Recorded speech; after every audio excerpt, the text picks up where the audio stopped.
সেই পথে চলে যাবে। বিএনপি ক্ষমতা আসার পর থেকে আমরা দেখেছি তারা আওয়ামী লীগের রেখে যাওয়া প্রত্যেকটা ফ্যাসিজমকে অব্যাহত রেখে তারও দীর্ঘ গুণ তারা এটাকে বহু গুণ তারা আপডেট করতেছে। বর্তমান সরকার শিক্ষাকে বাণিজ্যিকীকরণ এবং দুর্নীতিকে প্রাতিষ্ঠানিক রূপ দিয়েছে। এর আগে আওয়ামী লীগ বিভিন্ন চেতনার নাম দিয়ে, ভুয়া মুক্তিযুদ্ধের নাম দিয়ে, বিভিন্ন কোটার নাম দিয়ে এই লুটেপুটে খাওয়ার ব্যবস্থা করেছিল। কিন্তু আমরা এখন দেখেছি বিএনপি সরকার তার বিভিন্ন নেতৃবৃন্দের মাধ্যমে 17 বছর অভুক্ত থাকার যে একটা ক্ষুধার্ত চেহারা তারা সেটা প্রকাশ করতেছে। আমরা বলতে চাই তারা এই ধরনের ব্যবস্থা নেওয়ার মাধ্যমে আমরা বলতে পারি তারা সবকিছু ওপেন ঘোষণা দিয়ে লুটেপুটে খাওয়ার ঘোষণা তারা দিচ্ছে। আমরা এর তীব্র নিন্দা জানাই এবং ইতিমধ্যে যে আমরা শিক্ষামন্ত্রীর কথা আমরা শুনেছি, তিনি বলেছেন যে এইরকম কোনো ধরনের সিদ্ধান্ত নাকি হয় নাই। এটাও বলেন নাই যে এই ধরনের সিদ্ধান্ত হবে না। আমরা ইতিপূর্বে দেখেছি শেখ হাসিনা বলেছিল কোনো কোটা থাকবে না। এরপরে আমরা দেখেছি সে কয়েকদিন পরে কোনো তাল বাহানা করে সেটা আবার পুনরায় বাস্তবায়নের চেষ্টা করেছে।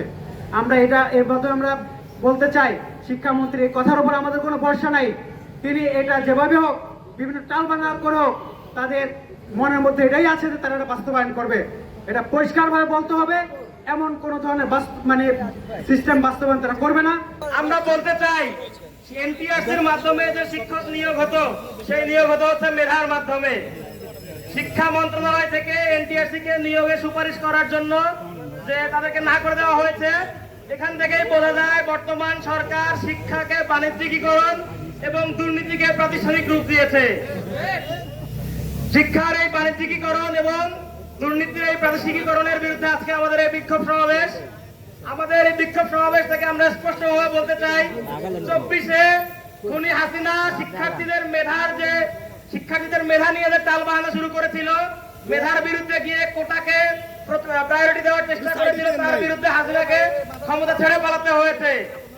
বর্তমান সরকার যদি তাদের সেই 2024 থেকে শিক্ষা না নেয় তাহলে আমরা বর্তমান সরকারকে বলবো যে কোটা যে পথে চলে গিয়েছে আপনাদের কমিটিও সেই পথে চলে যাবে। আমরা এখান থেকে স্পষ্ট করে জানিয়ে দিতে চাই শিক্ষার্থীদেরকে তাদের মেধার ভিত্তিতে, তাদের যোগ্যতার ভিত্তিতে নিয়োগ দিতে হবে। কমিটির মাধ্যমে কোনো ধরনের বাণিজ্যিকীকরণ, কোনো ধরনের ঘুষের মাধ্যমে শিক্ষকদের নিয়োগ দেওয়া চলবে না। আমরা এখান থেকে স্পষ্ট করে বলে দিতে চাই শিক্ষা মন্ত্রণালয় থেকে যে সিদ্ধান্ত নেওয়া হয়েছে তা অনতিবিলম্বে অফিসিয়ালি বাতিল করতে হবে।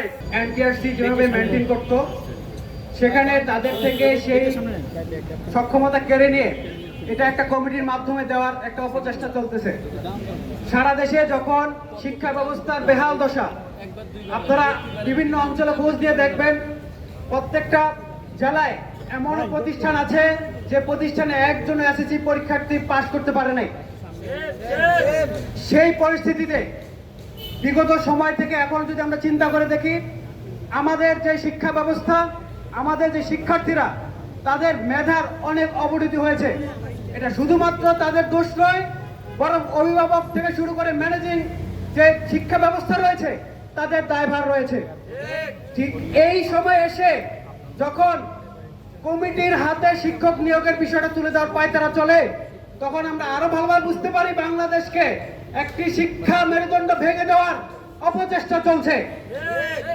যার টেবিলের তল দিয়ে টাকা দেওয়ার সক্ষমতা থাকবে, যার মামা খালু থাকবে, তেলবাজি করার সুযোগ থাকবে, সেই শিক্ষক হওয়ার যোগ্যতা অর্জন করবে।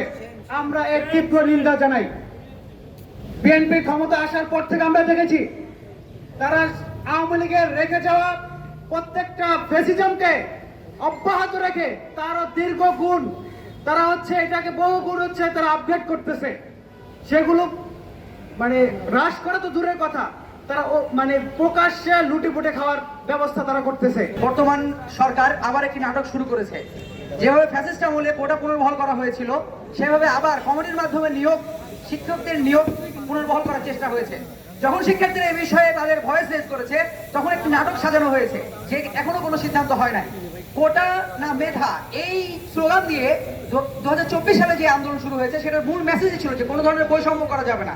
যে মেধা হবে, যে মেধাবী হবে সে তার মেধার ভিত্তিতেই চাকরি পাবে। কিন্তু প্রশাসন সেই পুরাতন যেই ব্যবস্থা ছিল, বলা চলে যে নতুন বোতলে পুরাতন মদ যে পরিভাষাটা আছে, সেই একই ধরনের কালচার নিয়ে আসার চেষ্টা করতেছে। তো আমরা স্পষ্টভাবে বলতে চাই যে এখানে কোনো টালবাহানা হইতে পারে না। শেখ হাসিনা যেভাবে কোটা পুনর্বহালের পরে হাইকোর্ট দেখাইছিল শিক্ষার্থীদেরকে যে হাইকোর্টের সিদ্ধান্ত হবে এবং তারা পুনরায় বিবেচনার চেষ্টা করতেছে, শিক্ষার্থীদেরকে সন্তুষ্ট করার চেষ্টা করেছিল। বর্তমানে শিক্ষামন্ত্রী একই টালবাহানা করতেছে, তারা বারে বারে বলতেছে চূড়ান্ত সিদ্ধান্ত হয় নাই, রেজুলেশন লিখিত হয়ে গেছে, তারপরে তারা বলতেছে যে আমাদের কোনো সিদ্ধান্ত হয় নাই এবং আরো পর্যালোচনার পরে সিদ্ধান্ত হবে। এখানে তো কোনো পর্যালোচনার সুযোগ নাই। পুরো বাংলাদেশের সকল শিক্ষার্থীর, সকল মেধাবীদের সিদ্ধান্ত হচ্ছে যে কোনোভাবেই কমিটির মাধ্যমে, মূর্খদের মাধ্যমে এবং রাজনৈতিক বিবেচনা যেখানে প্রধান, যেখানে স্বজনপ্রীতি প্রধান প্রমাণিত, সেই ধরনের কোনো স্ট্রাকচার পুনরায় ফিরে আনা যাবে না।